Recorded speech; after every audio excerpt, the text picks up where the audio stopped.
Hello YouTube, this is the Asian Theist here, back with another video response to the Atheist Voice. School recently ended this semester, so hopefully I will have some more time to post more videos in the near future.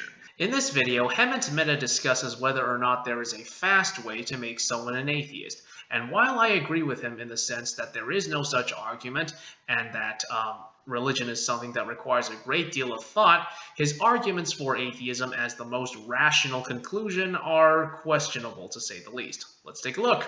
Somebody asked me recently what I thought would be the fastest way to make someone an atheist, as if there was one argument that was better than all the others.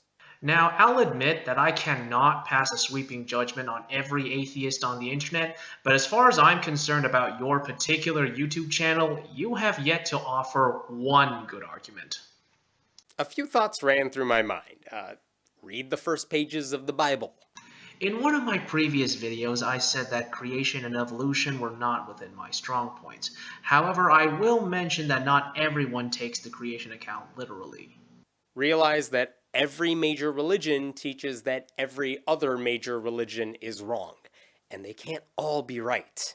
That's true, but you could also apply that same logic to science, politics, and philosophy.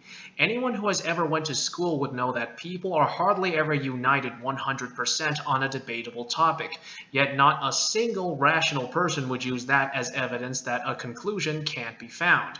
Perhaps you should actually examine these religions instead of just mentioning diversity. Ask yourself why a good God would allow so many horrible things to happen all over the world.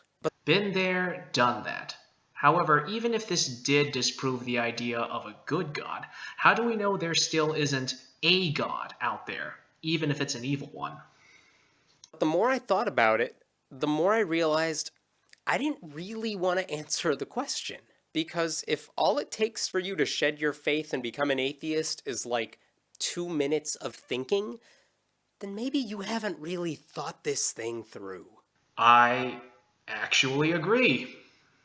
You know, I would take someone much more seriously if she told me she became an atheist after like a year of reading books and hearing what atheists have to say. Okay, so what about religious people and former atheists who continue to believe in God after examining both sides? Do they get to be taken seriously as well, or do atheists somehow deserve better treatment than other demographics? If you do all of those things, you're really convincing yourself of how right you are.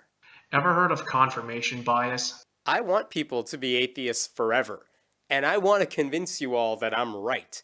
But one argument, even if I'm the one making it, shouldn't do that. That would technically have to depend on the type and the quality of the argument being made, but for the most part, yes, it's definitely not a good idea to put all your eggs in one basket.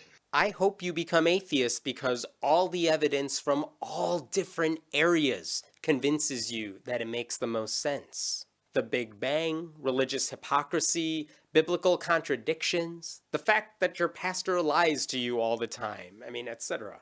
Oh my gosh. First of all, Christian apologists have already addressed these issues thoroughly. The fact that atheists like you continue to pretend that we haven't does not mean you've won the argument. Secondly, even if these did disprove Christianity, how does atheism follow when you yourself still have tons of other religions to go through? Why not go for something like deism, for instance? I mean, you can still be a harsh critic of Christianity and still believe that a God exists. It's kind of like evolution in a way.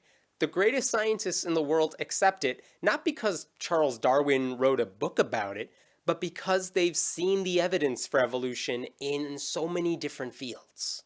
Even if we assume for the sake of argument that evolution is true, you do know there are theistic evolutionists out there, right?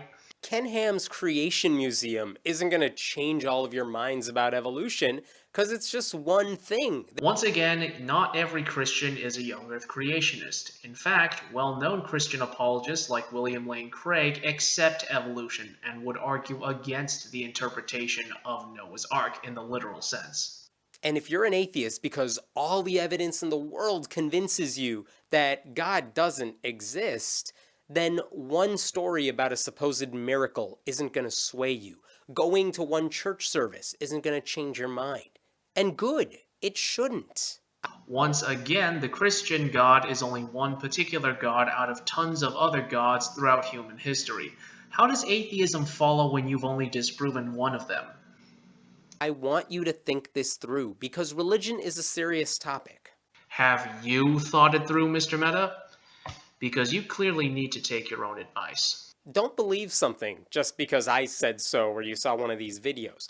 Believe me, I won't. But if that stuff got you started down a road where you're questioning your faith and it makes you reconsider what you always believed and you start studying it in a whole bunch of different ways and then it all makes sense, good. That's how it should be happening. That's how you know it's going to stick. If you truly treat religion with an open mind, then you would be treating atheism only as a methodological starting point as opposed to an ontological conclusion. Even if you could argue that no religion has any evidence to prove its beliefs, it doesn't follow that no kind of deity exists at all. We might just know very little about it. So what's the one argument I would make to convince someone to become an atheist? There isn't one. And honestly, if there was one, I don't know if I would want to sell it to you, because if any of you deconverted because of that argument, I'm not sure I could take you very seriously. Credit where credit is due, I actually agree. There are plenty of reasons to be an atheist. And yet, you have failed to present even one of these reasons throughout your entire video. And the more you study them, the more convinced you'll be that it makes sense. Are you sure about that? You know, some people aren't brave enough to question religion. I hope you are. I hope you're curious, and I hope that curiosity is lifelong. Because then you won't just be an atheist, you'll be an advocate for atheism. If I were to even consider becoming an atheist of any kind, I would be an agnostic at best. Thank you all for watching. This is the Asian Theist here, signing off.